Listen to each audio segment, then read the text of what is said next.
सूरत के Indian diamond institute ने एक बार फिर बड़ी उपलब्धि हासिल की है। 47 वर्ष पहले स्थापित इस प्रतिष्ठित संस्था ने आधुनिकीकरण की दिशा में एक और महत्वपूर्ण कदम बढ़ाया है।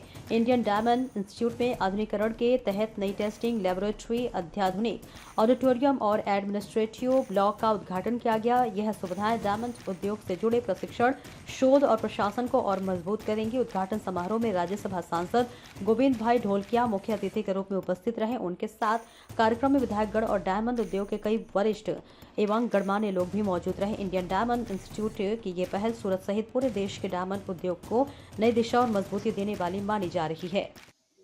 नमस्ते मित्रों, आज इंडियन डायमंड इंस्टीट्यूट एटले के आईडीआई नु रीओपनिंग नु काम आपणे आज प्रोग्राम राख्यो छे।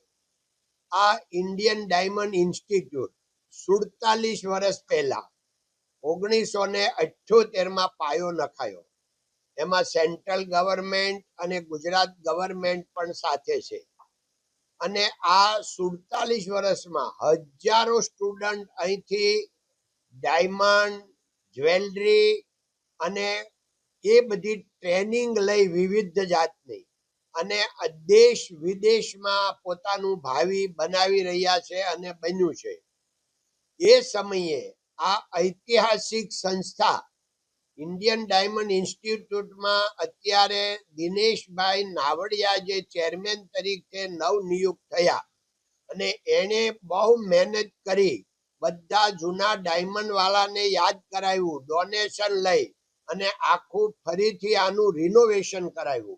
आजे अमे आ बधुं जोयुं, जोईने खूब प्रभावित थया, आनंदित थया अने हवे आ जारे रिनोवेशन थयुं छे ने नवी दुनिया आजनी साथे ट्रेनिंग सेंटर चालू थयुं छे तो हवे देशभरमांथी ने विदेशथी पण अहींया स्टुडंट आवशे, आवे छे अने एनुं भावी बनावशे अने बनी रह्युं छे। ए बदल खूब बधाने अभिनंदन, धन्यवाद। जय हिंद, जय भारत, नमस्ते।